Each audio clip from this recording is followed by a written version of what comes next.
प्राचीन भारत की वह खोजें जो आज भी विज्ञान को चौंकाती है। कल्पना कीजिए, जब दुनिया अंधकार युग में थी, तब भारत में ऋषि मुनि नक्षत्रों की चाल गिन रहे थे, जड़ी बूटियों से असाध्य रोगों का इलाज कर रहे थे और उड़ने वाले यंत्रों के रहस्य लिख रहे थे।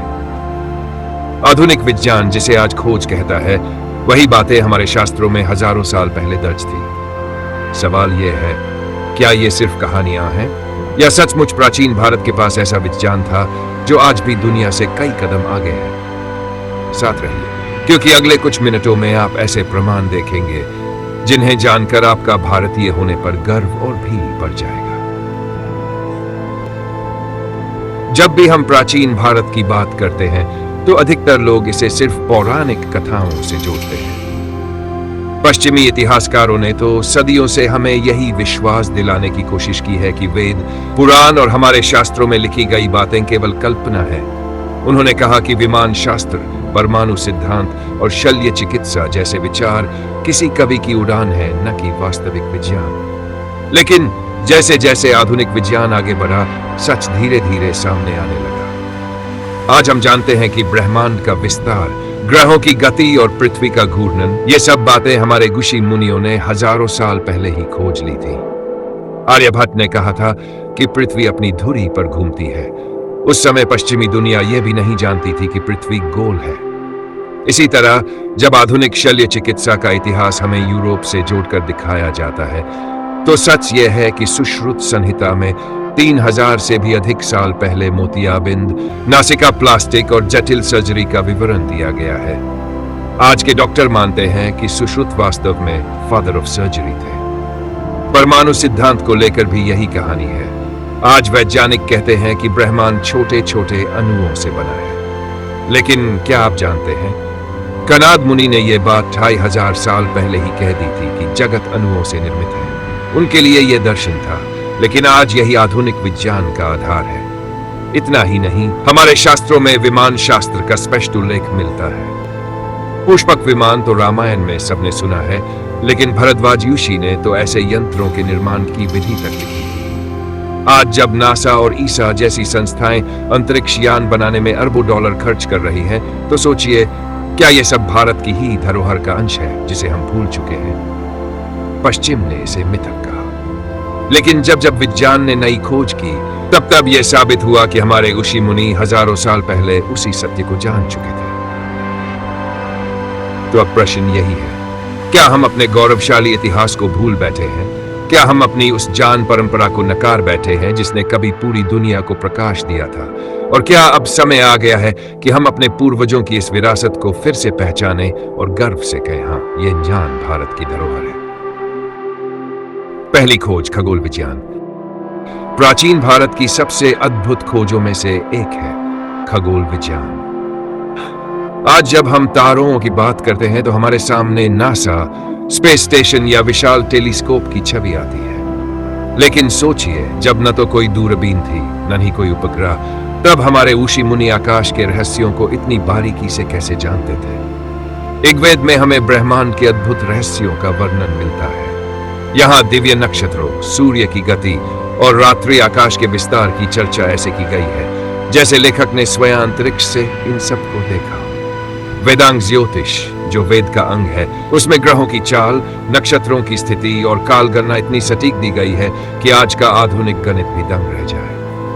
अब आइए बात करते हैं भारत के महान खगोलज्ञ आर्यभट्ट की। 5वीं शताब्दी में उन्होंने यह अद्भुत घोषणा की थी, पृथ्वी गोल है और अपनी धुरी पर घूमती है। सोचिए, यह वह समय था जब पूरी दुनिया मानती थी कि पृथ्वी सपाट है और आसमान किसी विशाल पर्दे की तरह उसके ऊपर फैला है।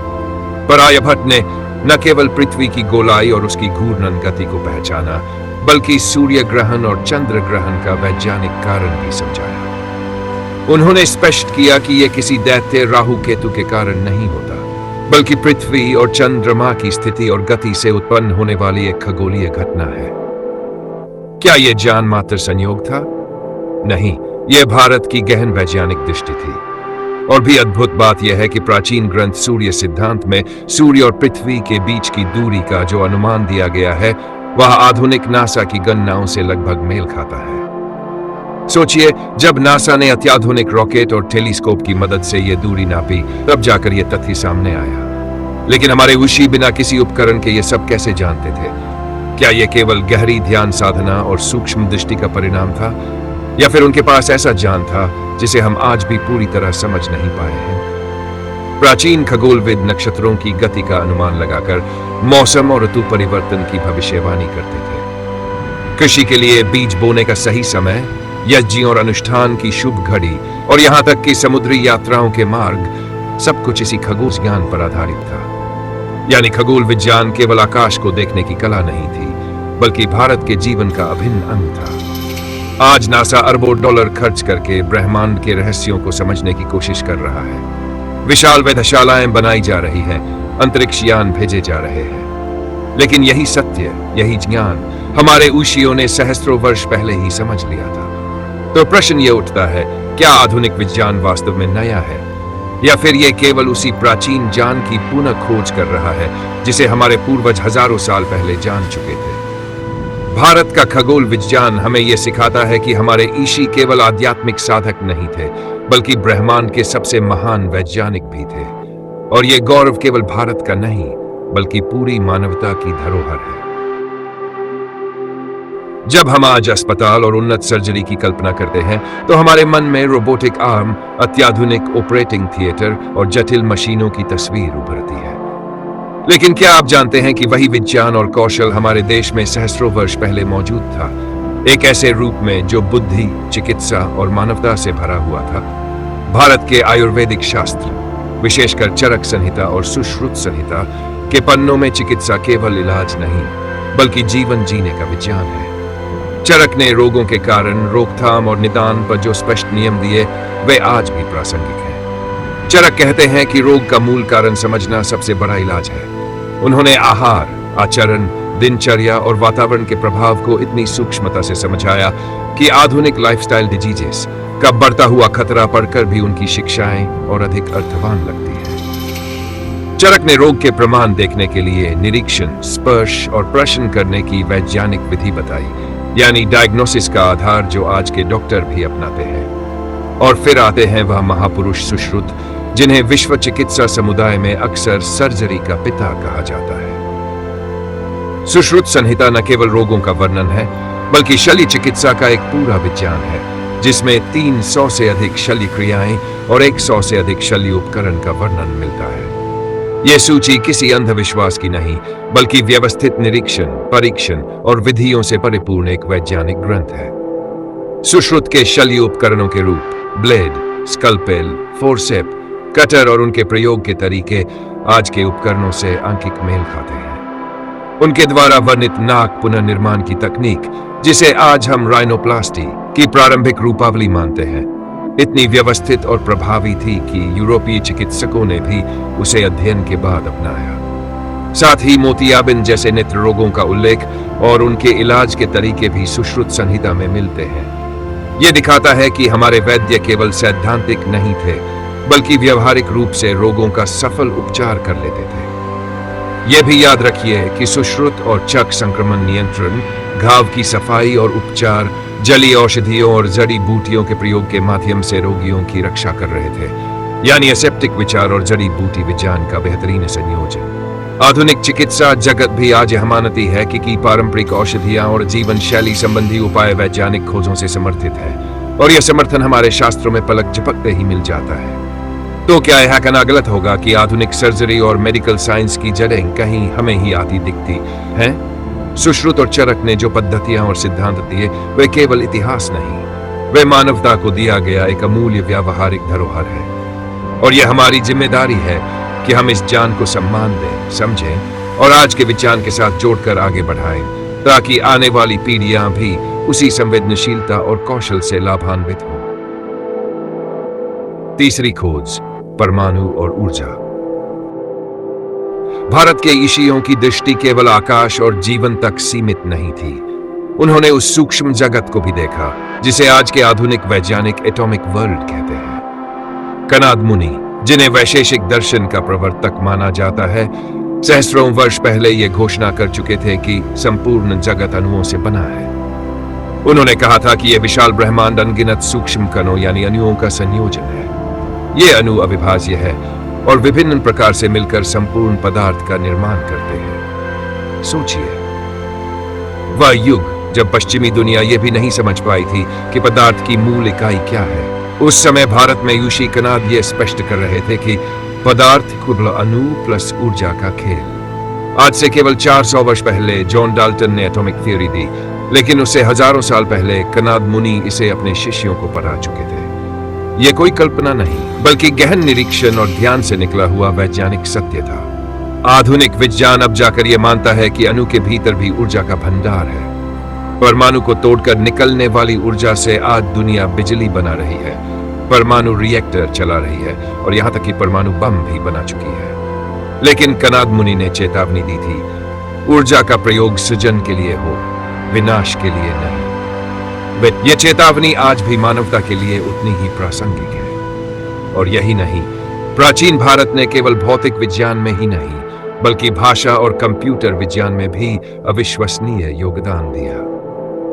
पाणिनि, जिनकी अष्टाध्यायी को अब तक का सबसे परिपूर्ण व्याकरण माना जाता है, उन्होंने भाषा को ऐसे नियमों में बांधा जो आज की कंप्यूटर प्रोग्रामिंग लैंग्वेजेस से मिलते जुलते हैं। आधुनिक भाषा विज्ञानी नोम चॉम्स्की तक ये स्वीकार कर चुके हैं कि पाणिनि की व्याकरण संरचना, एल्गोरिदम और आर्टिफिशियल इंटेलिजेंस की नींव समझी जा सकती है। यानी सहस्त्रों वर्ष पहले भारत के ऋषियों ने मानव भाषा के कोड को वैसा ही समझा जैसा आज कंप्यूटर वैज्ञानिक मशीन लैंग्वेज के कोड को समझते हैं। तो सोचिए, जब पूरी दुनिया अंधकार में थी, तब भारत के मुनि एक तरफ अणुओं की रहस्यमयी दुनिया को समझ रहे थे और दूसरी तरफ भाषा की जटिलताओं को गणितीय नियमों में बांध रहे थे। यह प्रमाण है कि प्राचीन भारत केवल दर्शन या अध्यात्म का केंद्र नहीं था, बल्कि विज्ञान, ऊर्जा और तकनीक का भी जन्म स्थान था। और यही हमें यह याद दिलाता है कि हमारे ऋषि मुनियों की दृष्टि केवल बाहर की दुनिया पर नहीं, बल्कि भीतर के सबसे सूक्ष्म कणों और विचारों तक पहुंच चुकी थी। चौथी खोज, विमान शास्त्र। भारत की चौथी अद्भुत खोज है विमान शास्त्र। जब हम आज अंतरिक्ष यान और आधुनिक हवाई जहाज देखते हैं, तो लगता है कि यह तकनीक हाल के 100 वर्षों की देन है। लेकिन क्या आप जानते हैं कि सहस्त्रों साल पहले हमारे ऋषि वैद्य और विज्ञानजिन पहले ही उड़ने की कल्पना कर चुके थे? भरद्वाज ऋषि, जिन्हें विमान शास्त्र का प्रवर्तक माना जाता है, ने अपने ग्रंथों में उड़ने वाले यंत्रों का विस्तृत वर्णन दिया है। उन्होंने न केवल विमानों के आकार और संरचना का उल्लेख किया, बल्कि उनके संचालन के तरीके, ईंधन और उड़ान की गति तक का विस्तृत विवरण प्रस्तुत किया। सबसे प्रसिद्ध पौराणिक विमान है पुष्पक विमान। रामायण में हम इसे पढ़ते हैं, एक ऐसा विमान जो स्वचालित रूप से उड़ता है, जिसमें दूर दराज के स्थानों तक जाने की क्षमता थी और जो किसी साधारण यंत्र नहीं, तर्कीय शक्ति से संचालित प्रतीत होता है। विज्ञान आज धीरे धीरे यह साबित कर रहा है कि हमारे ऋषियों ने केवल कथा नहीं लिखी थी। कुछ शोधकर्ताओं ने प्राचीन ग्रंथों में वर्णित यंत्रों की संरचना का अध्ययन किया और पाया कि इसमें वायु चालित प्रणालियां, ऊर्जा स्रोत और संतुलन के वैज्ञानिक नियम का उल्लेख है।